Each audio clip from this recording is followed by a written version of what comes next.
Hello to all, welcome to channel Param TV. कैसे हैं आप सब? तो बच्चे आज हम जिस टॉपिक पे बात करने जा रहे हैं दैट इज़ कैंगरू वर्ड्स। तो बेटा ये कैंगरू वर्ड्स जो हैं it is deeply related to English grammar. अब हम सभी को पता है we all are very well aware of this particular word kangaroo. इसको हिंदी पंजाबी में हम कंगारू बोलते हैं। और जस्ट अपने माइंड में इमेजिन कीजिए इसकी फिजिकल फीचर्स को। हम सभी को पता है ना that it kangaroo is the national animal of Australia, right. तो बेटा इसकी जो फिजिकल फीचर्स हैं वो कैसे होती हैं? जस्ट इमेजिन करो, इसके जो फ्रंट बॉडी पार्ट है ना वहाँ पे एक बाय नेचर एक पॉकेट सी बनी होती है, और जब तक इसका बेबी ग्रो अप नहीं कर जाता, थोड़ा बड़ा नहीं हो जाता, वो इसकी उसी पॉकेट में ही रहता है। ठीक है, कैंगरू का जो यंग वन है, जो इसका बेबी है। तो अभी हम जो वर्ड करने जा रहे हैं ना वो इस एनिमल के साथ कैसे रिलेट करते हैं वो इस डेफिनेशन से हमें क्लियर हो जाएगा।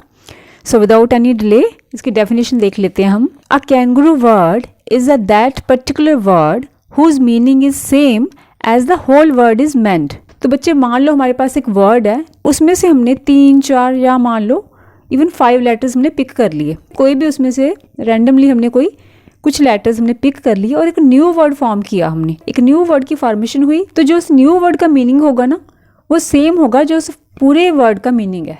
तो इसलिए उस वर्ड को कैंगरू वर्ड बोला जाता है। हमने जो न्यू वर्ड फॉर्म किया है तो वो वर्ड एक्चुअली निकला कहाँ से है ना, वो कहाँ से आया है? वो हमने उस मेन वर्ड से ही लेटर पिक करके हमने न्यू वर्ड बनाया है।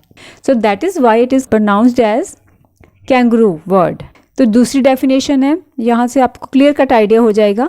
A word containing a synonym with in it. कोई ऐसा वर्ड जिसका सिनोनिम उसके अंदर ही छुपा हो। कोई ऐसा वर्ड जो उसका जो सिनोनिम है वो वर्ड के अंदर ही कंटेन्ड है, राइट। सिनोनिम हम सभी जानते हैं, ठीक है। A word with the similar meaning, ठीक है, जो समानार्थक शब्द होते हैं जैसे हम हिंदी में बोलते हैं नॉर्मली। तो एक ऐसा वर्ड जिसका सिनोनिम है, जिसका सिमिलर मीनिंग वाला वर्ड भी उसके अंदर ही छुपा होता है, ऐसे वर्ड्स को हम क्या बोलते हैं? Kangaroo words. अभी हम इसके कुछ एग्जाम्पल्स देख लेते हैं। The very first example is action. तो बेटा इसमें से आप देखिए ACT, हमने 3 वर्ड्स को पिक किया, ठीक है। क्या वर्ड बना? एक्ट।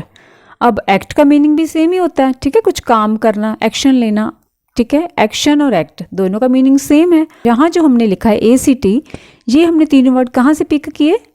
इस वर्ड से, राइट। तो ये हमारा कैंगरू वर्ड बन गया है। सेकंड वर्ड देखिए स्क्रब।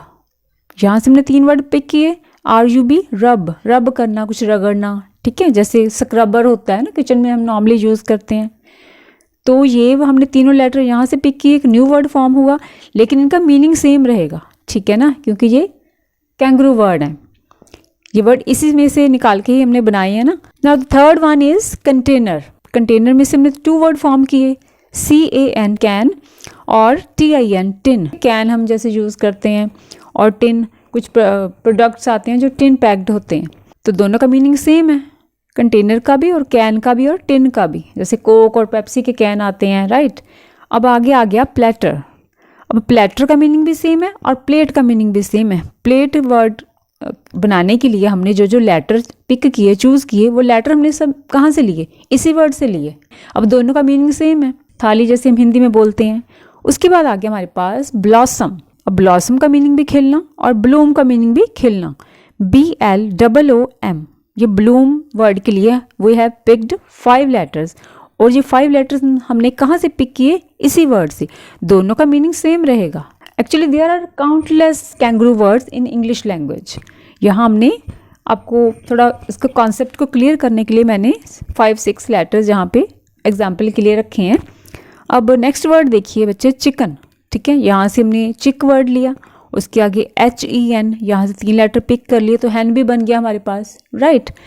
तो अब तीनों का मीनिंग देखा जाए तो ऑलमोस्ट सेम है। The very last word is existence, EXIST, exist. ये वर्ड्स हमने पिक कर लिए।